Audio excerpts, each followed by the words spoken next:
So yun, magandang araw sa inyo mga kosa. Bale meron tayong bagong project ngayon. Pero ito, sariling sapatos muna natin ito gagawin. I-restore natin. Meron tayo ditong Converse 1 Star. Yan, nakikita nyo naman kung gaano naka-beaters yan. So itong pair na to is from 2017 pa. So nakita nyo may mga sole set na. Sobrang beaters na talaga. Hindi ko sure kung matatanggal pa ba natin yung dumi ng midsole na yan. Lalong lalo na yung suede na yan. Ang totoong kulay niyan hindi yan eh. Parang papunta na sa black. So yan, try natin kung ano ba yung kaya natin gawin dito. Tapos yung may nakita yung sole set, may nabili ako sa TikTok na pandikit. Bali yun yung gagamitin natin dito na pandikit. Susubukan natin kung totoo ba yung mga reviews na makapit daw na para daw siyang bird cement. So yun, try natin kung na-scam ba tayo ni TikTok o hindi. Yan, nakita nyo naman kung ano itsura na ng sapatos na yan. Grabe, naka-beaters. Sana kaya pa, pero feeling ko kaya pa natin ibalik to sa tunay na kapugian nya. Try natin. So ito, yan yung sinasabi ko na pandikit, E7000. Sa TikTok yan, all purpose adhesive siya. So yun, excuse me po. Try natin kung hindi tayo na-scam ng TikTok, kung talaga bang effective siya at kung hindi siya tumitigas. So yun, yung hindi siya kagaya ng mga Mighty Band na nabibili natin, Mighty Band or Bulldog. So yun, try natin kasi sabi perfect daw siya sa mga bending objects, kaya lalo na sa mga sapatos. Tapos pwede siya sa kahit saan, bakal or kahit ano. So yun. Bale, ito na mga kosa. Kung nakita nyo dito, skip na natin. Hindi ko na pinakita sa inyo kung paano maglinis.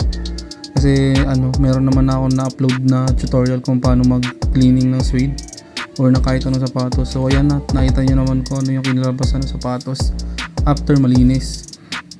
And ayan, nakita nyo yung tunay na kulay ng suede. Kulay cream talaga siya. So ayan. O yan yung sole set, sobrang lalim niya, lalo na nung after siyang malinis, lalo siyang bumuka. So yan yung susubukan natin dikitan gamit yung E7000 na nabili natin sa TikTok shop. Yan, sana hindi tayo na-scam ni TikTok. Sana makapit talaga siya. So dito sa part na to, sobrang lalim na ito. Kita na yung pinakailalim na tahi ng sapatos. So first thing first, ang gagawin muna natin, i-crepe natin siya gamit yung cotton ball and acetone. So ang kailangan mo natin gawin dyan is kailangan matanggal natin yung factory glue. Kasi pag hindi mo tinanggal yung factory glue nang nagdikit ka ulit dyan ng panibagong glue at pinatungan mo ng glue, hindi siya didikit ng maayos, matatanggal lang din siya. Kaya kailangan mo siyang i-crepe gamit yung acetone pantanggal nung lumang glue, yung factory glue nga, yun.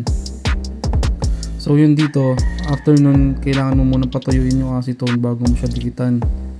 Kasi pag dinikitan mo siya ng basa pa, hindi rin siya didikit. So kailangan mo siyang patuyuin muna. So dito sa part na to mga son is napatuyo na natin. So ready na. Ayan, tinanggal na natin yung shoe tree para lagyan na natin ng E7000. So dito gagamit ako ng brush para ikalat yung glue. So ganun din kagaya na sa bird cement kung paano i-apply, ganun din yung ginawa ko. Pero sa mga review sa TikTok is nakikita ko hindi nila ginagamitan ng ganyan, hindi na nila kinakalat kasi nga pen type naman yung dulo nung glue.